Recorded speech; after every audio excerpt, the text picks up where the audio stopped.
by video conference, click on the microphone icon to activate your mic, and please mute yourself when you are not speaking. And thank you all for your cooperation. Pursuant to Standing Order 1083I and the motion adopted by the committee on Tuesday, September 17, 2024, the committee resumes its study on the mission, mandate, role, structure, and financing of the new Capstone Research Funding Organization announced in Budget 2024. It's now my pleasure to welcome from the Indigenous Leadership Circle in Research, Dr. Amy Parent, the co-chair. Welcome. And from the Office of the Chief Science Advisor of Canada, Dr. Mona Nemmer, the Chief Science Advisor of Canada. You'll be given up to 5 minutes for opening remarks, after which we'll proceed with rounds of questions. Dr. Parent, I invite you to make your opening statement of up to 5 minutes. I would to apologize in advance. I'm 5 minutes and 34 seconds. But Singigat, Sigadam Hanak, Guba Wilsish, Gantanik, Guba Gilf. I begin by acknowledging and showing my deep appreciation to the unceded and the unsurrendered lands of the Anishinaabe and the Algonquin peoples. My Niska name is Sigadam Nok Stowit, and I carry matriarchal responsibilities to the Niska Nation. I'm here in my role as the co-chair of the Indigenous Research Leadership Circle with the Tri-Agencies. And in my spare time, I'm also a Canada Research Chair in Indigenous Education and Governance Tier 2 at Simon Fraser University. But before I begin, I'd also like to take a moment to honor the passing of Chief Justice Murray Sinclair, who has undertaken such respected leadership to advance reconciliation priorities here in Canada.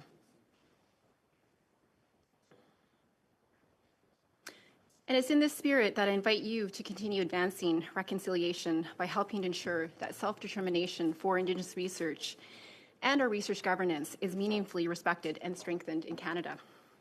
I'd like to explain briefly a little bit about the role of the Indigenous Research Leadership Circle. And if I could just ask the gentleman behind me, I'm getting a little distracted by their voices. Oh, is this the translators? No, okay. Okay. So I just talked a little bit about the role of the Indigenous Research Leadership Circle and our responsibilities. Our circle includes members from First Nations, Métis, and Inuit leaders who come from diverse Indigenous-led research backgrounds. And I'm very grateful to their collective guidance and wisdom that has configured into my statement with you today. We are responsible for guiding the implementation of the Tri-Agency Indigenous Research Strategic Plan, which goes from 2022 to 2026. And I'll call it the CIRC plan from here on in. But ultimately, we provide deep guidance and leadership by advising on matters that may impact the agency's support for Indigenous research training and leadership related to the implementation of the CIRC plan. So ultimately, we communicate directly to the Tri-Agency presidents, as well as the Indigenous strategy team and the multiple committees that come to us in terms of our monitoring of this plan. The plan itself is quite broad, and it has 4 priorities, which include building relationships with First Nations, Inuit, and Métis peoples. It also includes priorities for Indigenous peoples and research, creating greater funding accessibility, as well as championing Indigenous leadership, self-determination, and capacity building in research. And I'm going to briefly highlight some of our concerns related to the Capstone development and the Bashar report, but I also look forward to your questioning. Our first concern relates to the insufficient Indigenous engagement.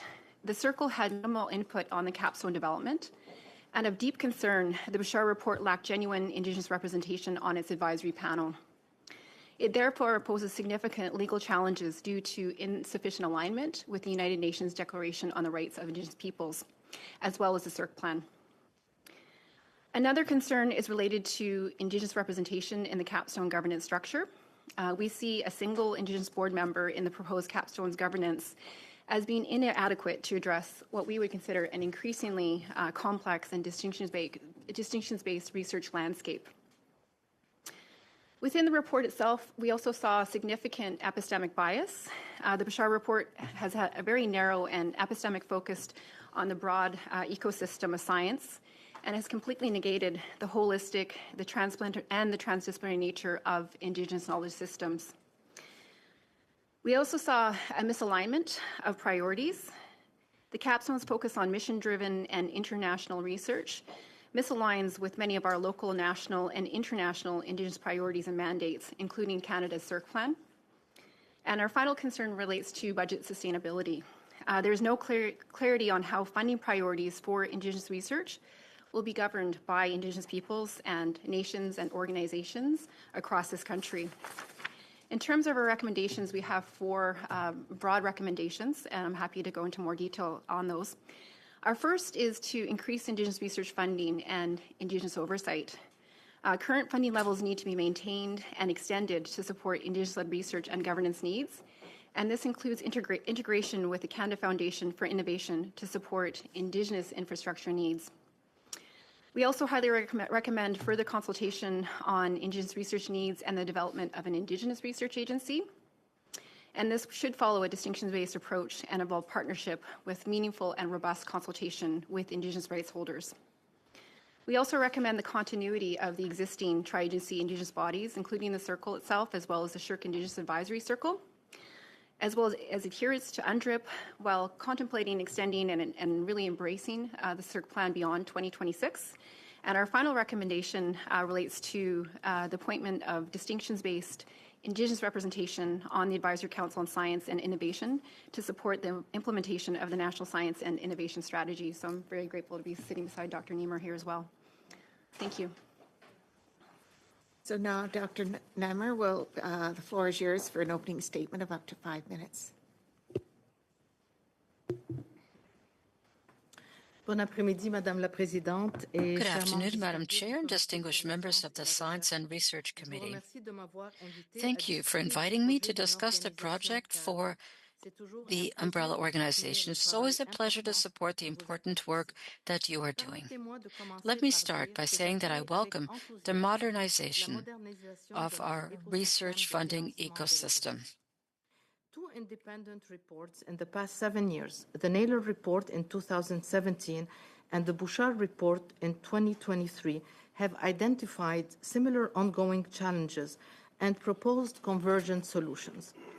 One must therefore acknowledge that for the research enterprise in Canada to continue to prosper and benefit Canadians, business as usual is not an advisable option.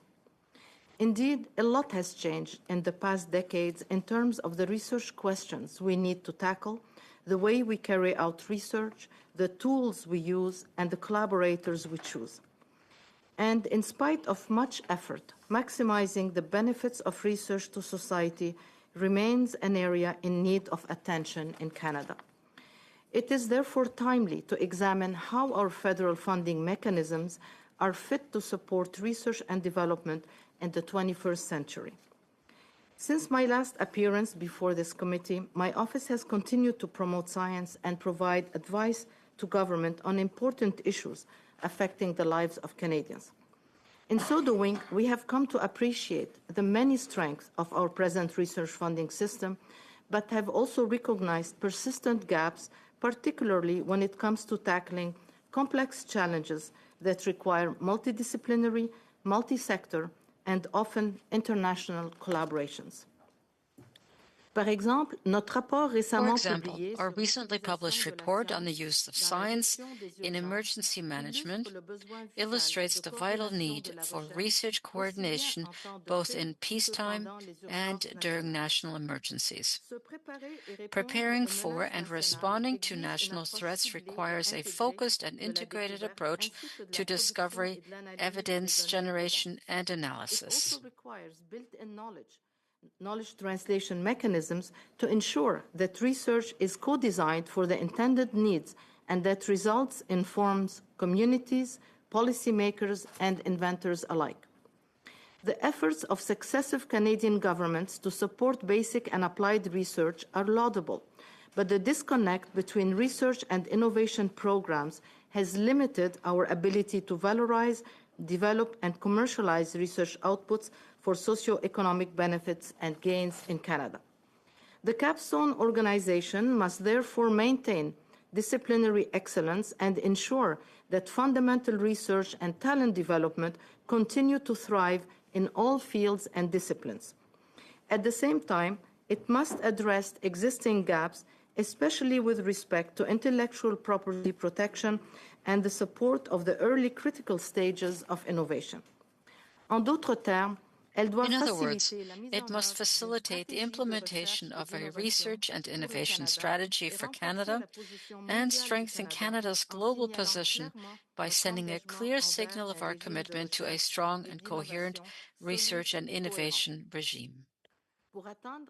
To achieve this vision, the Capstone organization must work in collaboration with others to invest in and build an inclusive, world-class research, knowledge, and innovation system that benefits all Canadians. Its governance and workings must reflect international best practices, including inclusive representation of the broad stakeholders, such as researchers and research institutions, but also end users, like employers and actors of the innovation ecosystem. The organization must maintain the agility to responsibly embrace needs and challenges. Its workings must be grounded in evidence and excellence, which includes appropriate peer review and the selection of relevant criteria for the adjudication of funds and the evaluation of program performance in line with objectives. Mon bureau serait ravi de travailler avec une telle organisation. My office would be delighted to work with such an organization. Thank you. Point of order. Yes. Chair and Clerk, I was wondering if you have any news on the ministers that are avoiding this committee. We have waiting to hear back from Mark Holland, the Minister of Health, and Champagne, Minister of Innovation, as well as the heads of the Tri-Council. And it's been another week that they've been avoiding this committee, and I was wondering if we have any news on those dates. Well, I don't believe we're expecting them to appear today, so I think it's kind of unfair to say that they're avoiding the committee. They have been reached out to, right, and you're waiting to hear. Okay. So that's the update, right? Okay, so thank you both for your opening remarks. I'll now open the floor to members for questions. Please be sure to indicate to whom your questions are directed, and we'll start that off with MP Tucker for 6 minutes. Thank you, Chair, and thank you to our witnesses. To Dr. Niemer, the Office of Chief Science Advisor was created in 2017. You have held that role throughout its whole existence. In 60 seconds, if you can kind of regroup what the top achievements of this role that you would say have truly made the most enduring and positive impact on Canada. A couple examples, maybe. Well, thank you so much. I think since we created the office, we have endeavored to enhance the quality and the integrity of the science and the science infrastructure in the country. We now have a science integrity policy across all government departments. We have provided a roadmap for open science and actually inaugurated last January a repository so that everybody from the public can see how the funds are used in terms of research by government. We have provided a lot of advice during the COVID pandemic. We've provided a number of reports that are online. So I guess the list can, go on, but suffice it to say that we fulfilled all the mandates that were given to us, be it in terms of advice to government, enhancing the advisory system by having science advisors in several departments.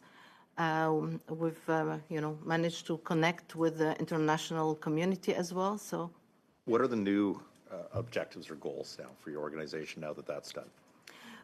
Well, I mean, the organization is here to support, to provide advice on request and to also have some foresight so that we're ready when governments ask us for advice on certain issues. Right now, we're working on a number of complex issues for biodiversity science and technologies. That'll be exciting. I know that there's going to be future committees that will go through some of those goals and what you've accomplished, but thank you for answering that. Switching gears a little bit about the going-ons in Ottawa. I know in June you received a letter to the presidents of the Federal Research Granting Councils for the Ministry of Health and Innovation calling for development of Capstone. The Tri-Councils were asked to work with and confer with you in your capacity as Chief Science Advisor. Since that letter, how many meetings have you had with the heads of the Tri-Council since that letter was sent out? So this would be since June. I've met with, I'm a member of the Canada Coordinating Research Committee that has those. But have you had specific meetings with them on the capstone? On the capstone, they conferred with me twice. They showed me what they had developed in terms of their consultation strategy, and I provided comments on it. Okay. And in the terms of the need for capstone, which you support, I believe, right? Sorry, what did that? You support the need for capstone? Yes. Sorry. So could you provide some examples of issues or failures in the present Tri-Council funding model that makes capstone necessary? Well, as I said, if we're looking at the funding of disciplinary science, that's the granting councils have done certainly a good job, and we can always have improvements. I think the challenges have been when we try to do I know people don't like sometimes the term mission focus, but you can call it challenge as well. But we have examples during the pandemic, for example. We have examples. I can give you a couple of examples and areas that where I feel that the system has not been as supportive. Agriculture is one of them. Agriculture requires natural sciences, social sciences, health sciences as well. So it falls between cracks. Biomanufacturing. Stop that then? I'm sorry? Capstone would stop that in your view? Well, capstone should be addressing gaps, which means it should be addressing these areas that are at the nexus of these different, specific disciplines. Biomanufacturing. So, there's the life science strategy and biomanufacturing. We all realized how this is a national security issue during the pandemic. But to have a specific focus on biomanufacturing, we had to, because there isn't, it doesn't fall into one granting council only. So we had to actually work with all the granting councils, the departments, et cetera. So we had to have 4 layers to make sure that we stay on focus. And who do you think would be a good pick for the capstone person, to the chairperson or president of capstone? Who do you think that should be? What would be a short list for you? I think that it's a competence base. I think it has to be someone with research, credentials for sure, but with also leadership, with past leadership accomplishments. So this is going to be a big job, and I'm sure there are many qualified applicants in the country. Thank you so much for the testimony today. And time. Thank you very much. So we'll now turn to MP Chen for 6 minutes. Thank you very much, Madam Chair, and thank you to both of our witnesses. To the Chief Science Advisor, you talked about your support for modernization. Can you share with our committee what is at stake if Canada does not move forward with a project like Capstone? What is at stake for Canada? I think that what's at stake is our own, not only global competitiveness, which translates into being able to keep the best researchers, the best innovators in the country, but it's our ability to actually develop the solutions, the technologies that we need to address the challenges that we face, because they all require different disciplines coming together. So I just give you an example. I mentioned earlier the biomanufacturing, for example, strategy. Well, in Canada, we've fallen behind in terms of the important area of medical devices and drug developments, which are areas that require engineers and chemists to work with physiologists, with clinicians, etc. So, and I can give you examples of these. So we've had a lot of things that fall between the cracks right now, and I think that we need to address it. Other countries have all addressed it. We're one of the few countries, one of the actually rare G7 countries, where we have granting councils that are still discipline-based. So there sounds to me like a lot of opportunity in terms of what Capstone can accomplish. And in this committee and through the testimony we've heard about concerns around pandemic preparedness. We've talked about the COVID pandemic as an example, and you have referenced it today as well.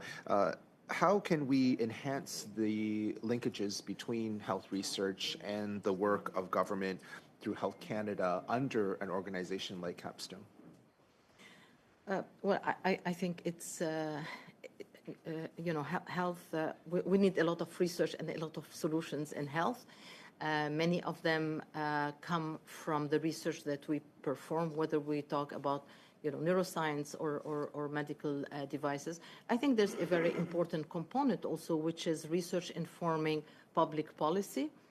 And that's what I mean by it's not always only doing products, but it's also informing on policies, on things that work or don't work. For example, when we talk about addiction or when we talk about homelessness, I think it's really very important that that research also benefits to society through policy and actions that we take. Both the Naylor and Bouchard reports identified challenges in a similar way with respect to Canada's research system over the past decades. You rightfully point out that they bring convergent solutions to the table. What are the most compelling, in your opinion? The most compelling solutions? I think, like in both cases, they've raised the importance of bringing the different disciplines together, but also of a harmonized approach to project funding and talent development. They've raised the issue also about the connection with the innovation. Right now, innovation is viewed as totally separate, and we have a bunch of programs for innovation, but we don't have the first valley of death. No one's looking after it because the granting council, it's not really like in their mandate, and the innovation programs actually address issues that have already been into an industry. So I think that's something that we all care about. We all care to see things being happening in this country in terms of the benefits. So we need to ask ourselves the question, how best to link these. And this is why an organization that will be created to address these gaps and the needs as well, not just the gaps, is really important. You've been reappointed to another term, congratulations, and you've been in the role of Chief Science Advisor since 2017. Could you share with us what is the most surprising thing you have encountered in your role? Well, I'm not going to tell you the resistance to change because that wouldn't surprise you. But I guess, in everywhere, there are things that have developed over time that were needed, and then things become siloed. And, then you have to just break the silos. And I saw it at the university. I see it in government. I see it in funding. And, we have to, I think, embrace change maybe a little bit more enthusiastically. So, in terms of Capstone and welcoming modernization, what would you then say is the biggest opportunity that can come from modernization? Well, you don't get to change your system, every 5 years or so. So I think that it should be something that addresses our present needs, but also has the flexibility to address future needs. Thank you. Okay, we'll now turn to MP Blanchet-Chocat for 6 minutes, please. Thank you, Madam Chair. I'd like to welcome our witnesses tonight. My first question is for Mrs. Nimmer. We've been thinking about this for 8 years. We've been consulting for 8 years. The Nimmer and Bouchard reports, these are two committees that were struck at the request of the government, have consulted, have analyzed the science ecosystem, and their answer is to put in place an organization to reinforce research and coordination. If there's anybody who in Canada who's familiar with the science ecosystem, it is you. It is your work, and I congratulate you for this. But today, what can we expect now? Because according to you, do we have all of the information we need to put in place this capstone organization? What is missing? It's a simple answer. Yes, we have all of the information that we require in order to act on the data and to do what is required. This said, as I've just indicated, change is always difficult, but there are means of proceeding. Of course, we don't want to see any kind of break in the system. Researchers must be able to continue working while we are putting in place a new system. But it is doable, this is done, and we need to do it. Thank you. I understand that it isn't a lack of information that we have, rather it's a lack of willingness and action. So, Ms. Nimmer, how do you see the implementation of this capstone organization to undertake the coordination to make sure that we will see better interdisciplinary researches? And that is one of the recommendations, after all, that emphasizes the need to have this organization in place. Well, I don't quite follow whether you're asking something specific. Let me give the example of Quebec. We have moved from one organization to one. As far as I know, research in Quebec continues to do very well. There are certain means of doing things. No doubt we do not want to destroy what works well, but once again, we want to ensure that we focus on those aspects that require our attention. And I'm certain that there are certain ways of working that enable us to improving the system, although I'm maintaining what does work well. So from what I've heard today, Mrs. Nimmer, the Chief Science Advisor has already spoken to the government, has issued recommendations. There were 2 advisory committees to that effect that 8 years ago have passed now. So I'm trying to understand, because people are listening to us and are watching us. Do we have the green light from the Chief Science Advisor to put in place this capstone organization? Well, I would require authority that unfortunately I don't have. And you're saying I have these, I don't have them. When I joined, the Nimmer report had just been put in place. When I was asked what I thought about it, I had supported it. I supported the recommendations of the Naylor report. Following that, I was present. I worked on the intermediary step, or the preliminary step, if you like, of the Research Council, and I think that we're ready to move on to the next step. And I think we should not wait. I don't see any benefit in waiting. That's clear very much. Ms. Nimmer, I know that there's something that is important to you, and that is the issue of Francophone researchers. And in your answer, to our report, to the French language research study, I think you also issued recommendations that I commend you for, but you spoke to some specific measures.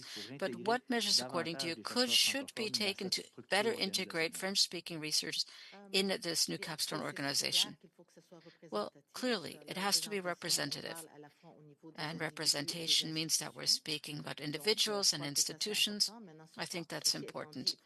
This said, however, let us not delude ourselves and say that Capstone as an organization would be an answer to everything. There are other organizations that we also have to work on. I'm happy to see that Heritage Canada, that department, has established a committee for science in French, and one of our teams is part of it.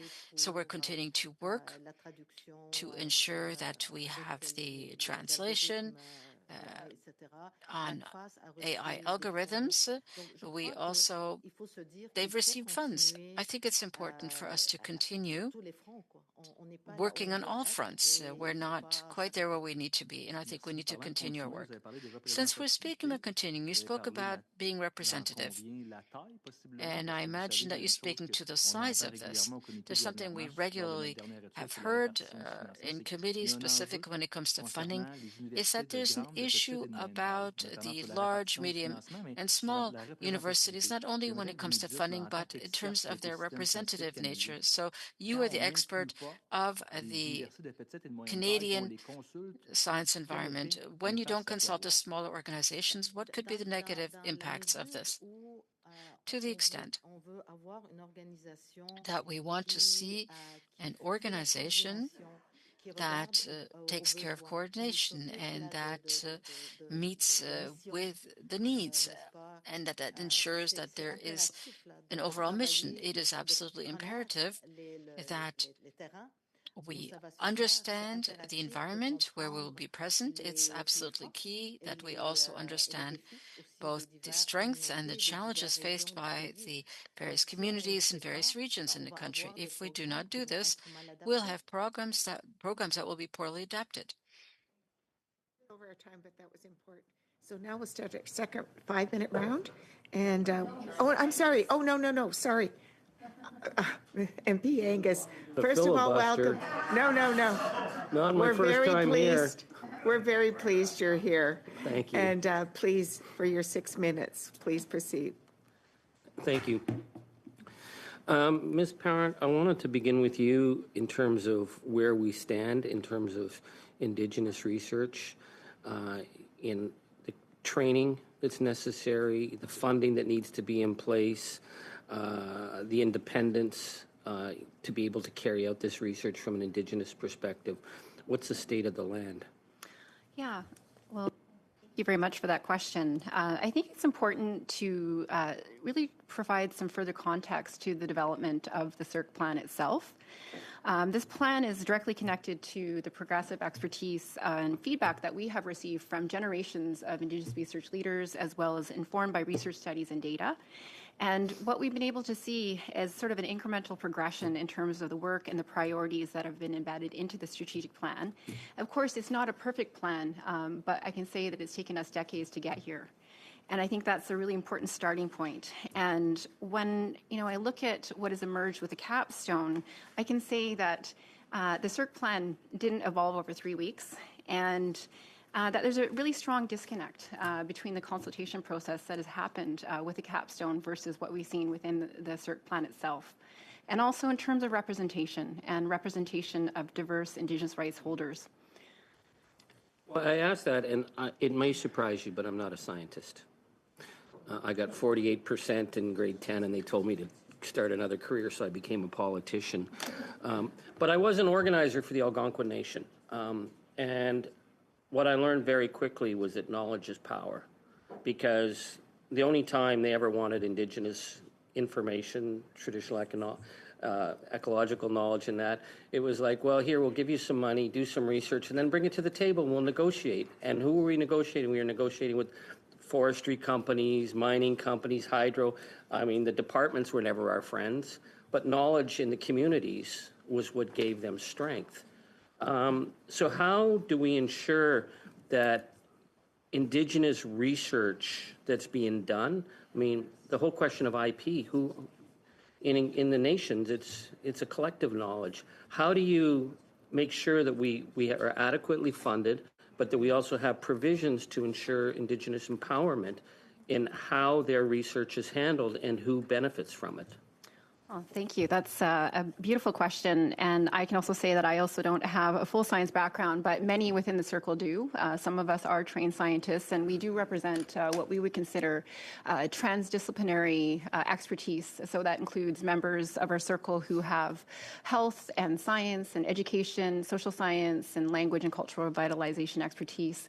And so, yes, you're certainly correct that our knowledge is embedded in communities. And I think that's one of the sort of tensions that we feel in terms of recognizing sort of this large overarching structure of the capstone and its imposition at this point. recognizing that Indigenous knowledge and languages and our support for Indigenous research, which very much helps with that revitalization, does lie within communities and community governance structures. And so certainly that's the trajectory of where we're at with the CERC plan itself. But in terms of overall recommendations, yes, I would totally agree with you that there needs to be ongoing development to support the protection of our intellectual and our collective intellectual property rights. And an important starting point is for Canada to adhere to UNDRIP, the United Nations Declaration on the Rights of Indigenous Peoples. And there is a specific clause in there, and I don't know if I have time to share that with you or if that's enough, but Article 31. We may do it in the next round. Sure. Yeah, okay. Yeah.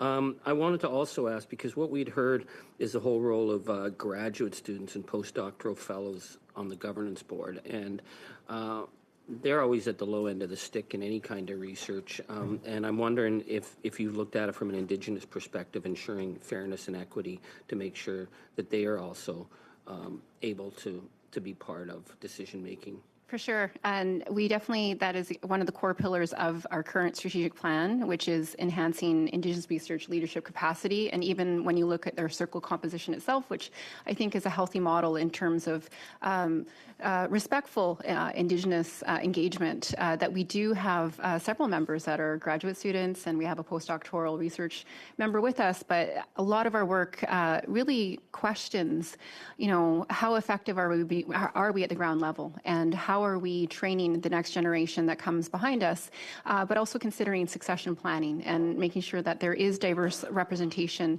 across all different training levels and different positions in terms of what is needed to fully support Indigenous self-determination in all capacities.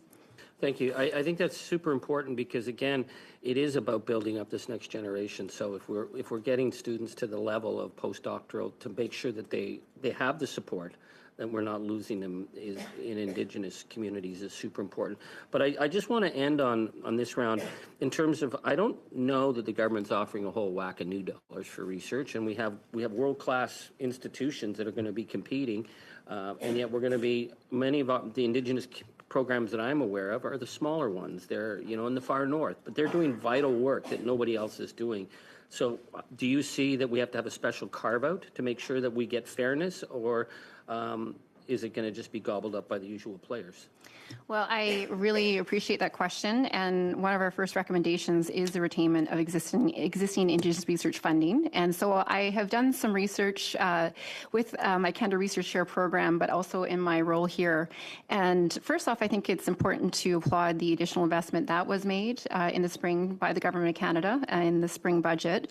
But we also would encourage them, that is, the current budget is maintained and increased. We're currently at $268.75 million of the tri-agency larger budget, and that's roughly 5%. But what's not included right now is the $13.2 million per year that should also be allocated from the Canada Foundation for Innovation. And I have much more finite data that I can also share with the committee once I'm completed here today. But I would really hope that this research budget itself is maintained. Okay, that's about almost a minute over, but I'm sure someone else might want to pursue that. So thank you. That was great testimony. So now we will turn to our second round of 5 minutes, and we'll kick that off with MP Lott. Chair, thank you to our guest today. First question is for Ms. Parent. You, in your opening statements, you'd commented about the lack of consultation, and so I'm just curious: is it zero? Is it some? And do you believe that they should start over and go through it till they get it right? Well, I will start off. Yes, I would agree that there is insufficient Indigenous engagement to date. And we don't see a proper form of engagement that has been proposed at this point by Minister Champagne and Holland. Just to provide a little bit of historical context to our awareness of the capstone, we only became informed about the Bouchard report on June 21st of 2024. So that's 3 months after the spring federal budget announcement. And the first thing that we did as a circle was to review the Bouchard report. And what we learned at that point was that there was only one Indigenous representative that was a part of the advisory panel. And that was Dr. Vianne Timmins. And I know some folks may be familiar with her. But of course, what we learned right away was that Dr. Timmins, at the end of 2023, came out as a pretendian. So she was an ethnic fraud. And so that means that there was no Indigenous representation that supported the development of this report. And in addition, we also saw a lack of engagement with our circle directly for the development of the Bouchard report, despite our outlined responsibilities in the CERT plan. And so when I hear Dr. Niemer respectfully share her testimony, I do think that there's important data and voices that are still missing and that we can't rush to any decisions.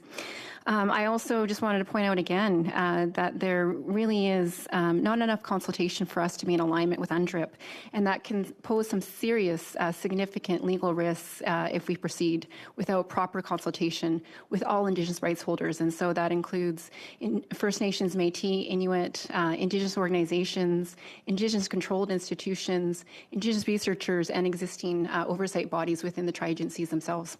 Okay. On your website here, or a website talking about your organization, 824 million over 10 years. Was that to your? That's not my website. Well, not the Government of Canada's website. So which government? Which department are you speaking to? Oh, you got me there. Support Indigenous research and research training in Canada. Okay, and Okay. Can you read me the number again? Well, we'll have to go offline on that one, I think, because it'll take me probably 5 minutes to get all this information for you. Okay.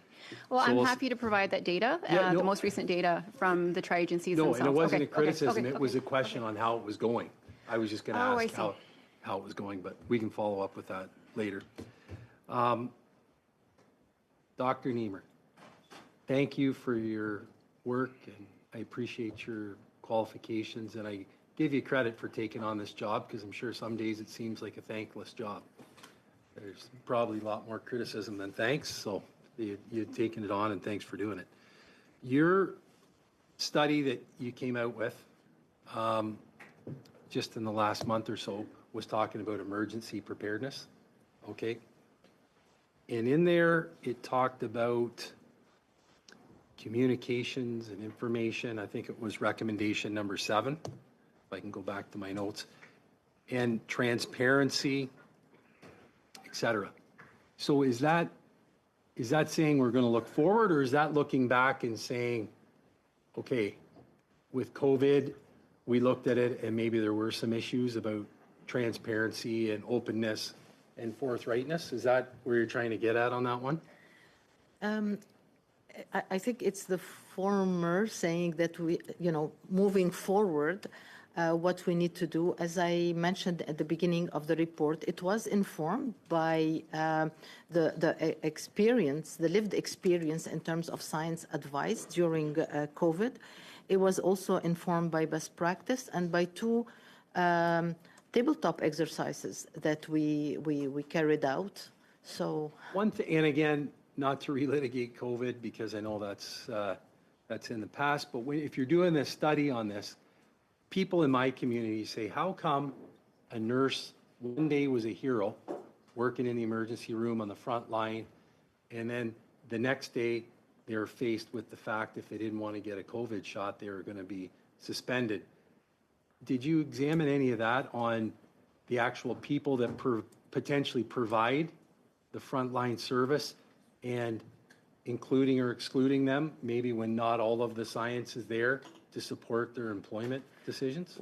no, we did not do that, but I think that the COVID was a great learning experience in terms of science literacy in the country, and empowering people to make decisions for themselves, be able to tell misinformation and disinformation from information. But no, we didn't do that study. I have great respect for all the healthcare workers who saved lives during the pandemic. Don't be sorry. That's it. So now we will turn to MP Diab for 5 minutes. Thanks very much, Chair. And privilege for us here on the committee to hear from two brilliant witnesses today. We appreciate very much your respective expertise and presence here with us. Let me start with Madame Perron.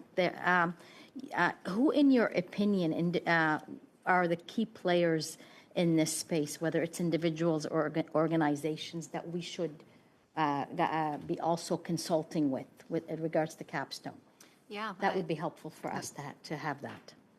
A wonderful question. I think that all First Nations, Métis, and Inuit political advisory bodies would be a good start, as well as the existing Indigenous oversight bodies within the tri-agencies themselves, but also another important caveat are Indigenous-controlled institutions and Indigenous-controlled post-secondary institutions and Indigenous knowledge holders themselves, the elders who hold this knowledge, as well as anybody who feels that they should have a voice should be included. And I think if we want to do an analysis, it might be helpful to look at the existing CERC plan and to go to the appendices to see who is consulted.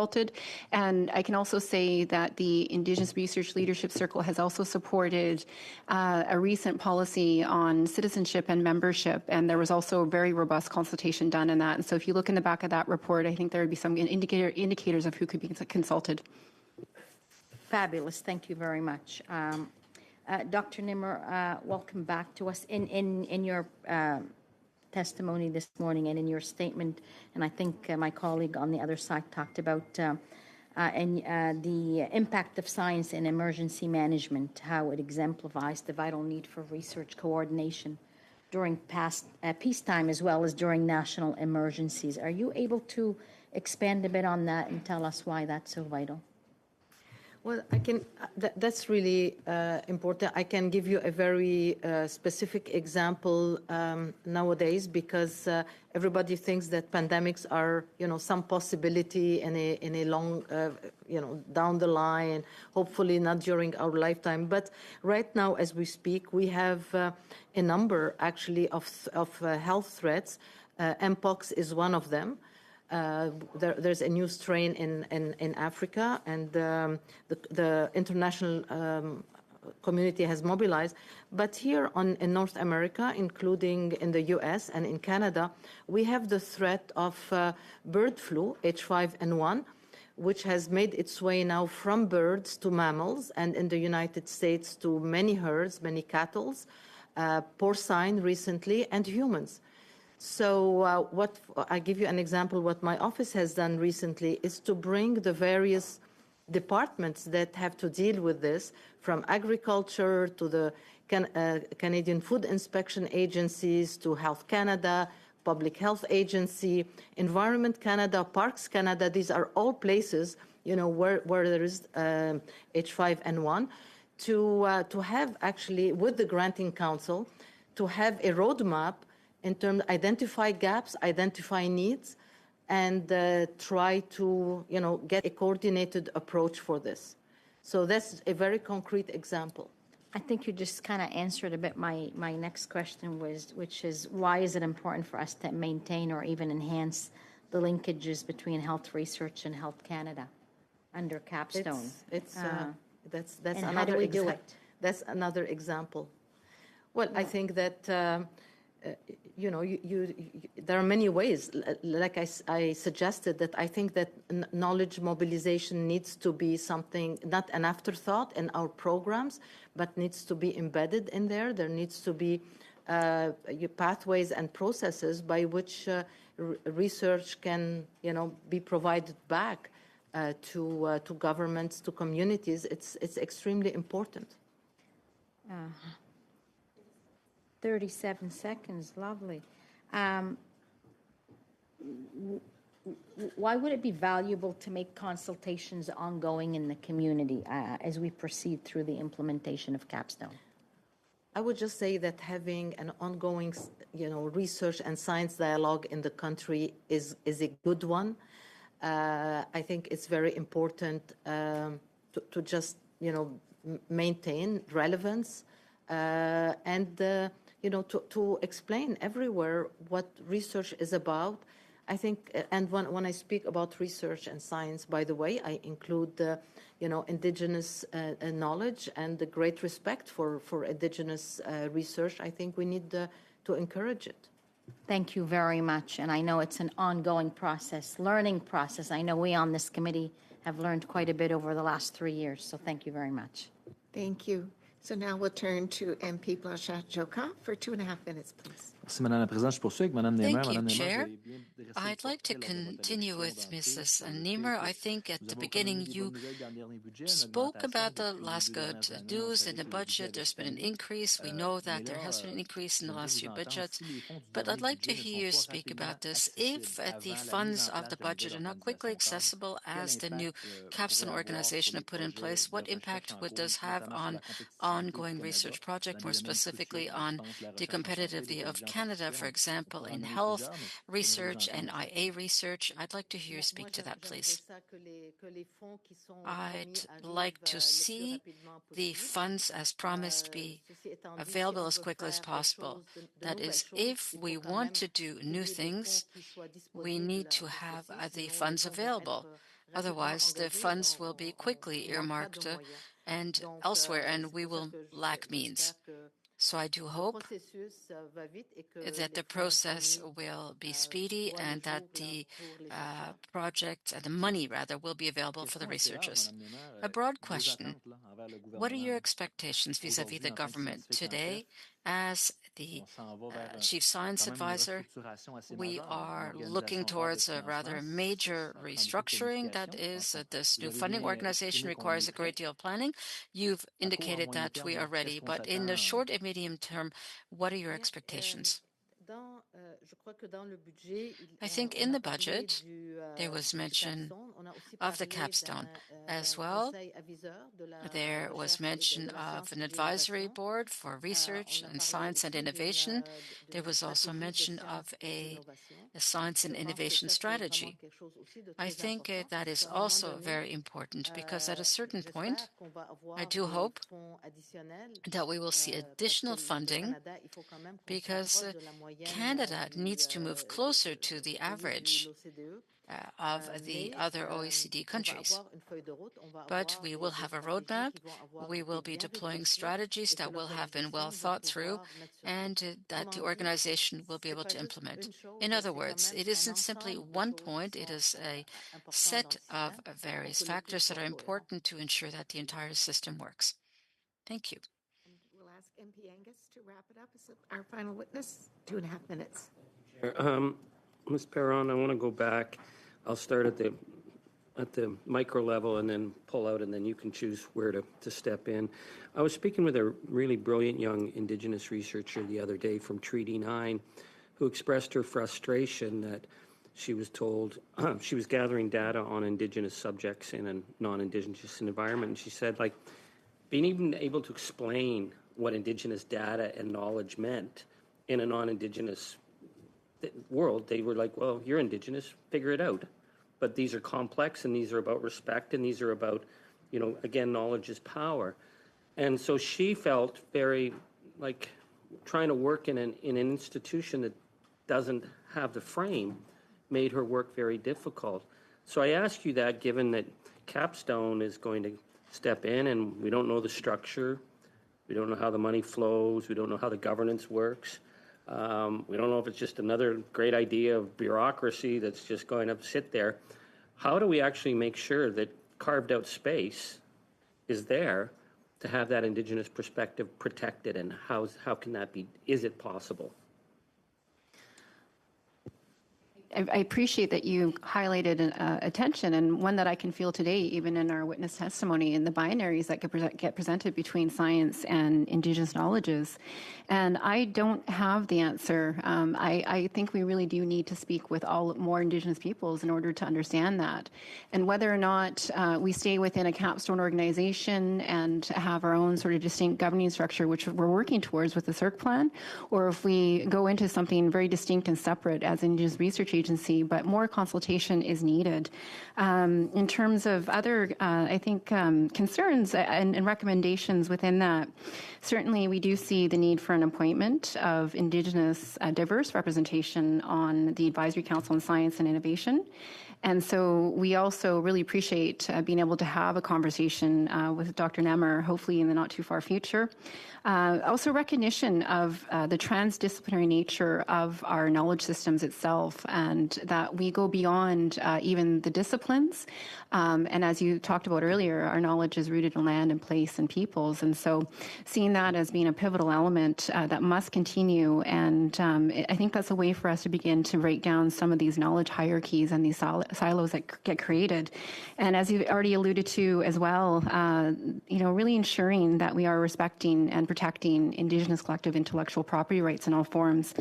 And moving forward, also really concertedly looking at enhancing Indigenous data sovereignty. I think that's an area of growth that we could really work towards. Thank you. Thank you very much.